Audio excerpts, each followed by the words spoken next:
The Great Hall of the Galactic Assembly was bigger than any building on Earth. It floated in space, a massive station made of white crystal and flowing light. Inside, representatives from 200 species sat in their seats, watching the humans below. Admiral Park stood at the center of the hall. She wore her best uniform. Her black hair was tied back and her face showed no fear. Behind her stood 3 other officers, all quiet, all waiting. They sat at the highest seats. They were tall beings made of living crystal. Light moved through their bodies like blood. They had ruled the galaxy for 10,000 years, and they looked down at the humans like teachers looking at badly behaved children. High Arbiter rose from his seat. His body glowed bright blue as he spoke. His voice filled the entire hall without any machines to help it. "We have reviewed the petition from the species called humanity," he said. "We have studied your history, your wars, your violence, your constant fighting among yourselves." Kept her face calm, but inside her heart was beating fast. "In 300 years of space travel, you have colonized 12 star systems," continued. "In that same time, you have fought 7 wars among your own colonies. You have created weapons that can destroy entire planets. You have shown no ability to live in peace." A murmur went through the assembly. Other species nodded their heads or made sounds of agreement. "The Galactic Assembly exists to protect peace," said. "We cannot allow a dangerous species to spread through our space. Therefore, we have reached a decision." He paused. The hall became very quiet. "Humanity must leave. You will remove all your people from every system within assembly space. You have 1 solar cycle to complete this task. If you do not, we will remove you ourselves." Felt cold. 1 solar cycle. 1 year to move billions of people. It was impossible. They were being given a death sentence dressed up as mercy. "May I speak?" she asked. Waved his crystal hand. "You may." Looked up at the hundreds of alien faces watching her. Some looked bored, some looked pleased, none looked sorry. "Where do you expect us to go?" she asked. "Every system in this region belongs to the Assembly. You are pushing us into the void between galaxies. Nothing lives there. Nothing can live there." "That is not our concern," replied. "You should have thought about consequences before you built your weapons of war." "We built those weapons to defend ourselves," said, her voice rising. "The universe is dangerous. We learned that the hard way." "The universe is dangerous because of species like you," another called out. "The galaxy was peaceful before your kind came." Wanted to argue. She wanted to tell them about the strange signals humanity had detected beyond the galactic rim, energy patterns that matched no known species. Something was out there, something old and vast and hungry, but she knew they would not listen. They had already made their choice. "Very well," she said quietly, "we will leave." The assembly seemed surprised. They had expected more fighting, more begging, but was done. "However," she continued, "I want to give you a warning. Our scientists have detected something beyond the edge of the galaxy. We do not know what it is, but it is big and it is coming closer. When it arrives, you will need help. You will need warriors. You will need us." Laughed. It was a cold sound like glass breaking. "Humans always think they are special. You see monsters in every shadow. There is nothing in the void. There never has been." "I hope you are right," said, "for your sake." She turned and walked out of the great hall. Her officers followed. Behind them, she could hear the assembly laughing. 3 months later, the exodus began. Giant ships, built in desperate hurry, carried billions of humans away from everything they had ever known. Families watched through windows as their home planets grew smaller and smaller. President made the final broadcast from Earth. He was an old man with tired eyes, but his voice was strong. "We do not leave because we are weak," he said. "We leave because we choose peace over war, but we will not forget this day. We will not forget what was taken from us." Chief Scientist Han had found a path through the void. It would take 50 years to reach a place where they could start again. Many would die on the journey. Many more would be born knowing nothing of Earth except stories. Admiral Park stood on the bridge of the last ship to leave. She looked back at the galaxy one final time. Somewhere out there they were celebrating. They thought they had won. She recorded one final message and sent it to every species in the assembly. "We warned you," she said. "Remember that. When the darkness comes, when your ships burn and your worlds fall, remember that we tried to help you. Remember that you laughed at us. We will be gone, but our warning will remain. And when you finally understand what lives in the void between stars, it will be too late." Then she turned away and gave the order to jump. The ship vanished into the darkness, carrying the last of humanity into the unknown. Behind them, the galaxy continued to spin, beautiful and peaceful, and completely unaware of what was coming. They deleted the human warning from their records. They would regret that decision for the rest of their existence. The galaxy forgot about humanity. At first, some species talked about the exiled people, wondering what happened to them. Did they survive the journey? Did they find a new home? But as decades passed, the questions stopped. Humanity became a story, then a legend, then nothing at all. They grew even more powerful.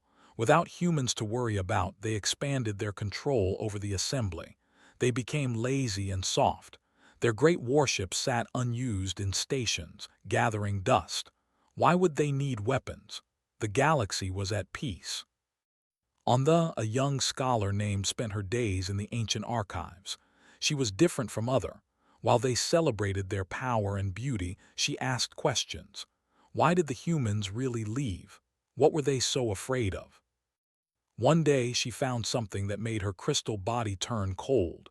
Deep in the forgotten files, she discovered the human warning, the strange signals from beyond the galactic rim, energy patterns that moved with purpose, something vast and ancient drifting closer. She took her findings to the Council of Elders. They laughed at her. Human paranoia, they said. They were a frightened species. They saw danger everywhere. But the signals are real, argued. Our own sensors can detect them now. Something is out there. Space is full of strange signals, an elder replied. It means nothing. Go back to your studies and stop wasting our time. Left the council chamber feeling sick with worry. She was right. She knew she was right, but no one would listen. Far beyond the galaxy, in the cold darkness between stars, humanity had changed. The void was not empty.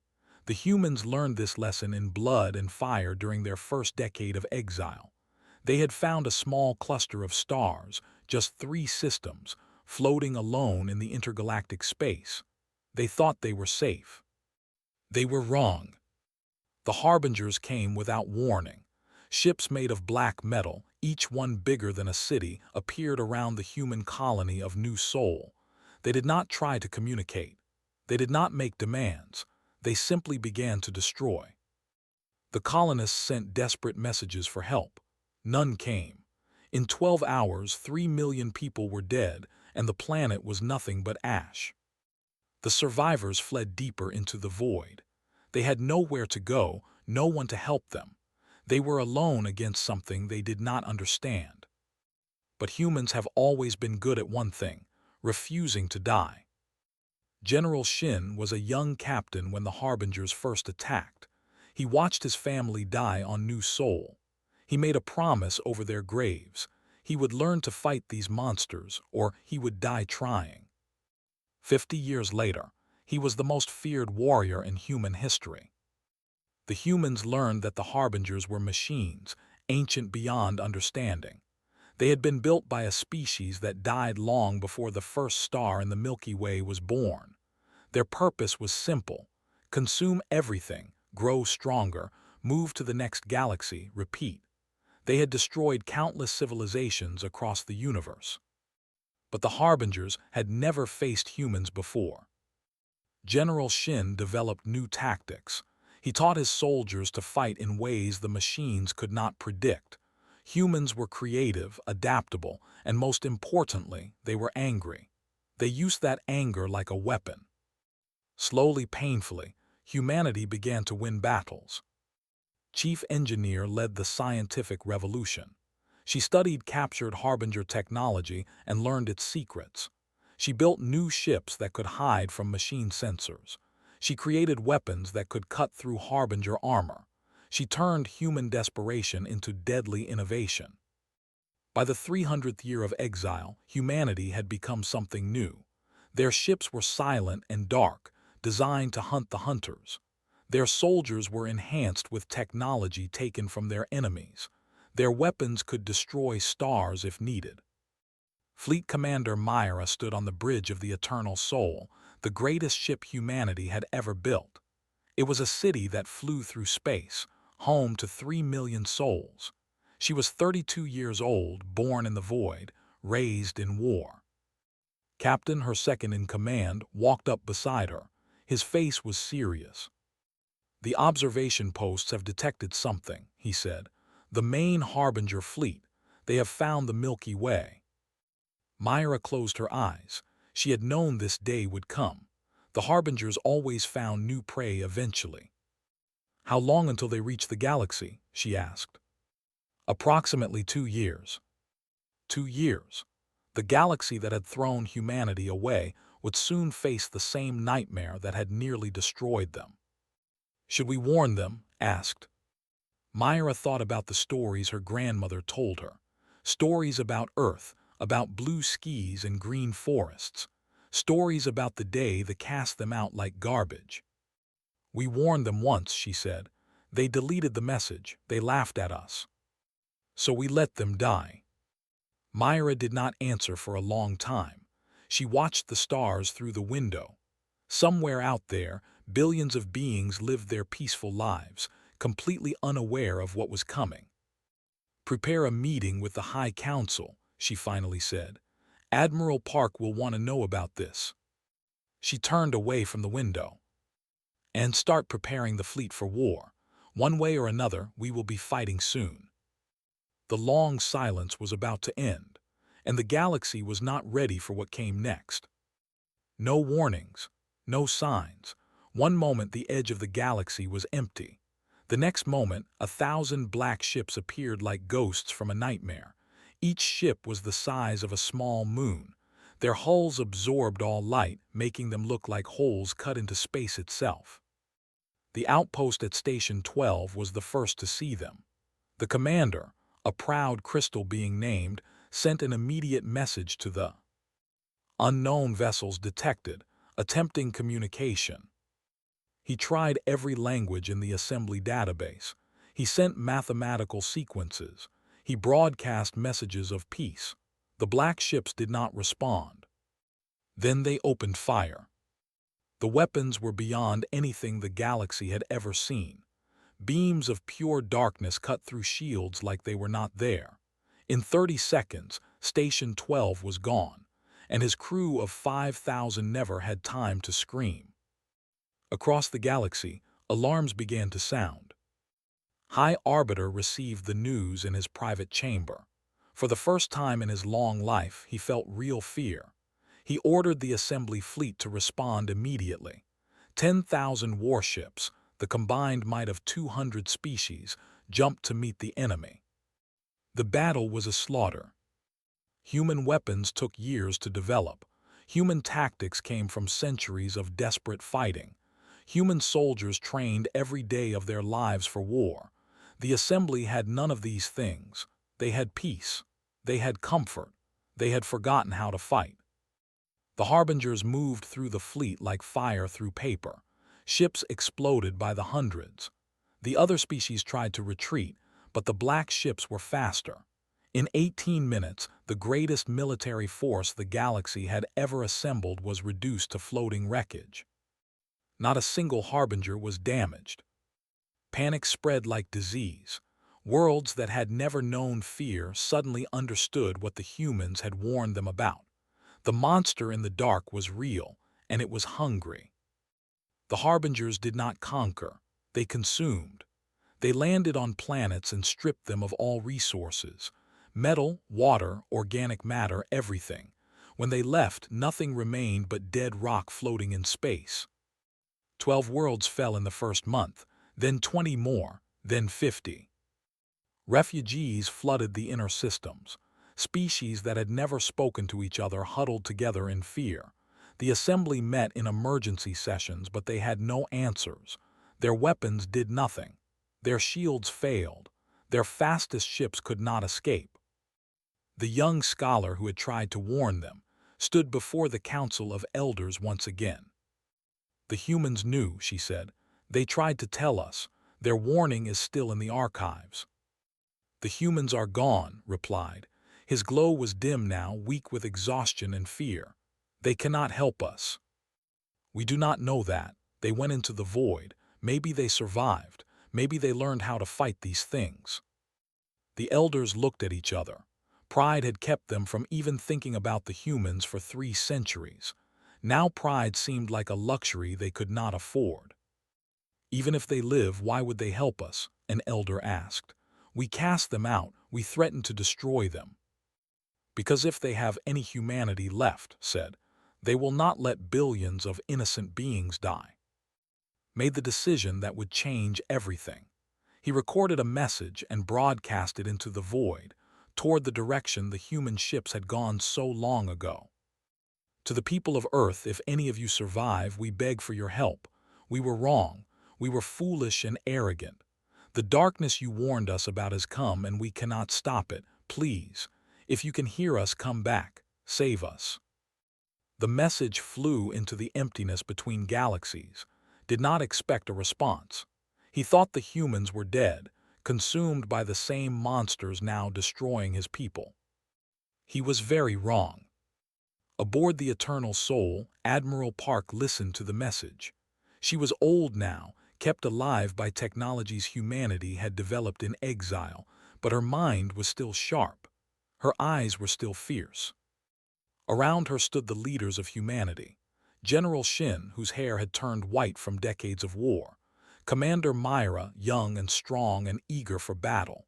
Captain, loyal and steady. Chief Engineer, whose inventions had saved humanity 100 times.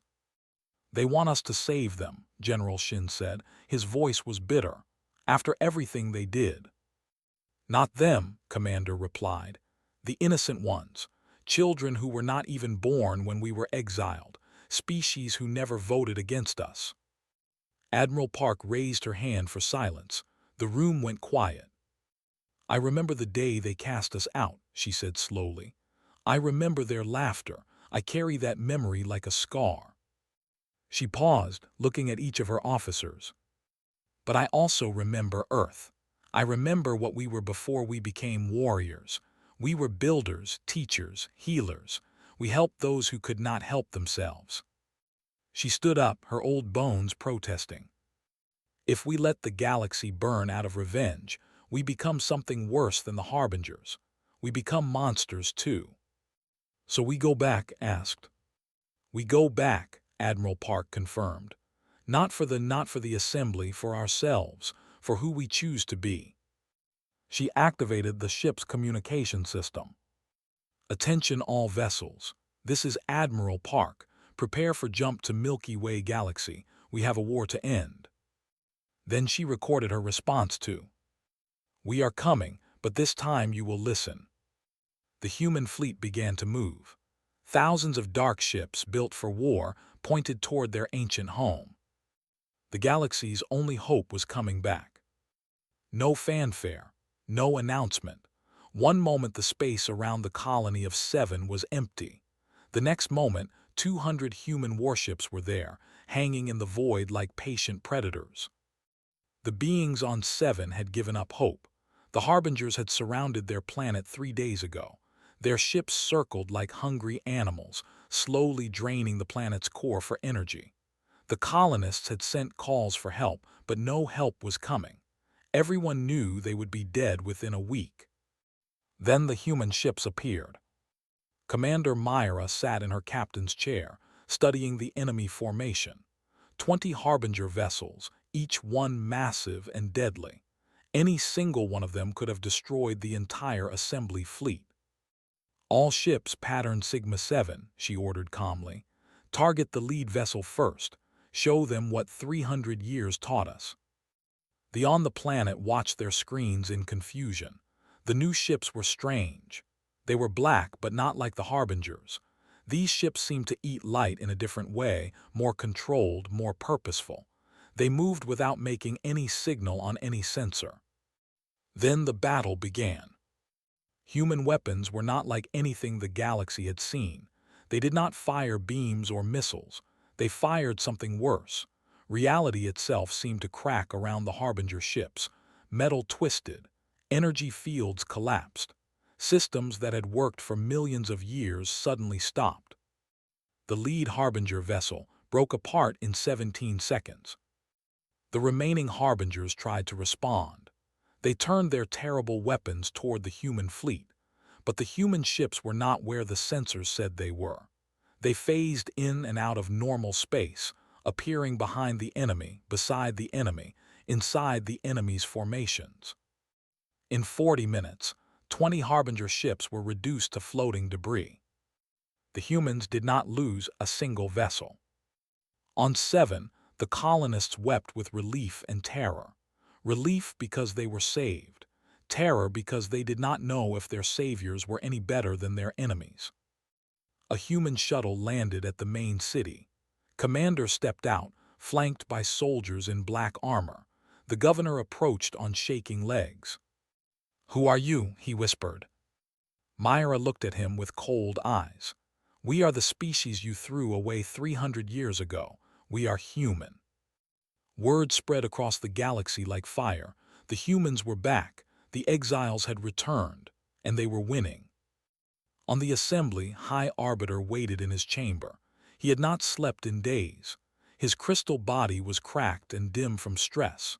When the door opened and Admiral Park walked in, he barely recognized her. She was old, so old, but she stood straight and her eyes burned with a light that made one to look away. "You came," he said. "We came," Park agreed. "I did not think you would." "Neither did I for a long time." Gestured to a seat, Park remained standing. "I suppose you want revenge," said. "I suppose you want us to suffer as you suffered." "Suffering does not interest me," Park replied. "I have seen enough suffering to last 1,000 lifetimes. What I want is change." "What kind of change?" Park walked to the window. Outside she could see a city that had never known war. Beautiful buildings, happy citizens, everything the humans had been. "You could have welcomed us," she said softly. 300 years ago we came to you as friends. We wanted to join your community. We wanted to share our knowledge, learn from yours. Instead, you threw us into the darkness. We were afraid of you." "Yes, and your fear almost destroyed the galaxy." She turned back to face him. "Here are my terms. The assembly will be rebuilt from the ground up. No more hierarchies based on age or power. Every species will have an equal voice. No species will ever be exiled again. Any world that faces danger will receive help, regardless of politics." Stared at her. "You want us to give up everything we built." "I want you to build something better, something worth saving." "And if we refuse?" Admiral Park smiled. It was not a kind smile. "Then we will save the species who agree with us and leave the rest to face the Harbingers alone. We have survived in the void for 3 centuries. We can survive anywhere. Can you say the same?" Knew he had no choice. They could not fight the Harbingers. They could not fight the humans. They could only accept or die. "I agree to your terms," he said. "Good, now let me tell you about the enemy we face." For the next several hours, Admiral Park explained everything humanity had learned about the Harbingers. Their origin, their purpose, their weaknesses. The galaxy listened in horror as they understood what had been living in the darkness all along. But they also learned something else. They learned that the monsters could be killed. They learned that humanity had been killing them for 300 years. And they learned that if they worked together, if they fought together, they might actually win. Commander was assigned to train alien pilots. General Shin began teaching ground combat tactics. Engineers shared technology that made assembly ships 50 times more effective. Slowly, impossibly, the galaxy began to fight back. The war was far from over. The main Harbinger fleet was still out there, millions of ships strong. The final battle was coming. But for the first time since the invasion began, the galaxy had hope. And that hope had a name. Humanity. 40 years of blood and fire. 40 years of sacrifice. 40 years of species that had never held weapons learning to fight for their survival. General Shin led the ground forces. He was ancient now, his body more machine than flesh, but his mind was still the sharpest in any room. He taught the how to ambush. He taught the smaller species how to use their size as an advantage. He turned peaceful scholars into deadly warriors. Commander Myra became a legend. Her tactics were studied in every military academy across the galaxy. She never lost a battle she personally commanded. Young pilots from 100 species dreamed of serving under her. Chief Engineer worked miracles. She built shipyards that could produce warships in weeks instead of years. She designed weapons that even the Harbingers could not understand. When she finally died of old age, the entire galaxy mourned. Billions died in the fighting. Stars were extinguished to deny the Harbingers resources. Entire species were reduced to a few thousand survivors, but slowly, painfully, the tide began to turn. The Harbingers were not used to losing. For millions of years, they had consumed galaxy after galaxy without resistance. Now they faced something new. They faced creatures who would not surrender, would not run, would not accept defeat. They faced humanity, and the species humanity had taught to fight. The final battle came in the 41st year. Human scouts discovered the Harbinger core hidden in the space between stars. It was a structure older than the galaxy itself, a massive sphere of black metal where the machine intelligences had been born. As long as the core existed, the Harbingers could rebuild. They could recover. They could return. The core had to be destroyed. Admiral Park, now 150 years old, insisted on leading the assault herself. Her body was frail, kept alive only by machines, but her spirit was unbreakable. "This is my war," she told the council. "It started when they laughed at us in that assembly hall. It ends with me." No one argued with her. The fleet that gathered was the largest in galactic history. 10 million ships from 200 species flew beside humans. Former enemies became brothers and sisters in arms. Lieutenant was 25 years old, born in the void during humanity's exile. He had never seen Earth. He had never walked under a blue sky. But he had grown up on stories of and he fought for a future where his children might see it. He served as Admiral Park's personal pilot, guiding her command ship through the chaos of battle. "Are you afraid?" Park asked him as they approached the core. "Yes," admitted. "Good, fear keeps you sharp. Just don't let it control you." The battle began with a silence that lasted 3 seconds. Then space itself seemed to explode. Harbinger ships poured from the core like blood from a wound. Millions of them, more than anyone had expected. They knew this was their last stand, and they fought with terrible fury. Human ships led the charge. They carved paths through enemy formations, opening gaps for the Allied fleet to follow. Vessels, rebuilt with human technology, provided covering fire. Smaller ships from a dozen species handled precision strikes. The losses were horrible. Ships died by the thousands. Admiral Park watched friends she had known for decades vanish in balls of fire. But she did not flinch. She did not retreat. "Push forward," she commanded. "Whatever it takes, end this today."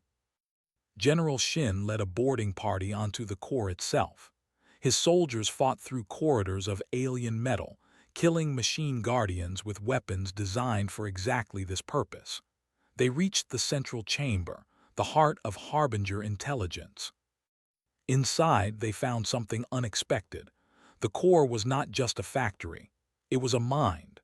the first harbinger, the original machine that had started the cycle of consumption millions of years ago. It tried to communicate with Shin. It offered him power.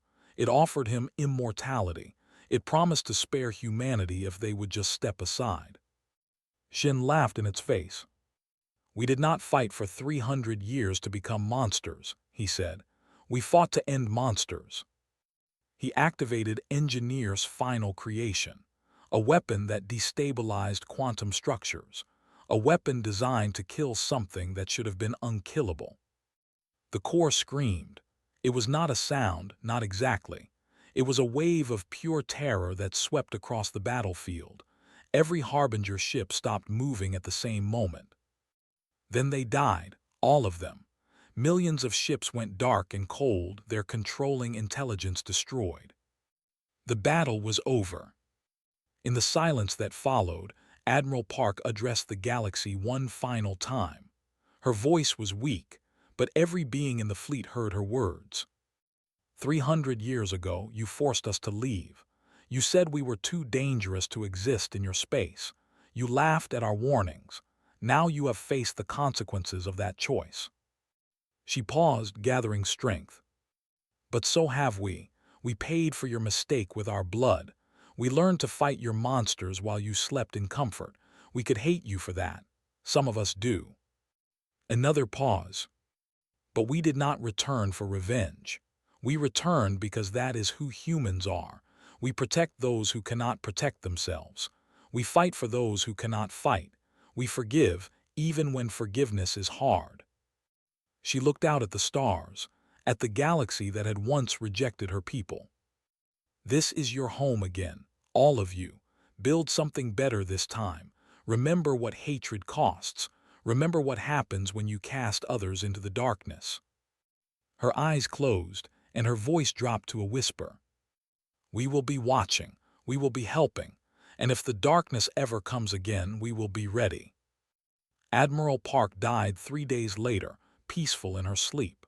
The galaxy declared a week of mourning. Even species that had voted to exile humanity centuries ago wept for her. Lieutenant was promoted to captain. He was given command of a new ship, built by humans and working together. Its mission was to explore the edges of the universe, to watch for new threats, to make sure nothing like the Harbingers ever surprised them again. On the day he launched, he looked back at the Milky Way. Somewhere in that spiral of stars was Earth. Someday he would walk on its soil. Someday his children would play under its blue sky. But first there was work to do. The darkness was vast, and humanity's watch had just begun.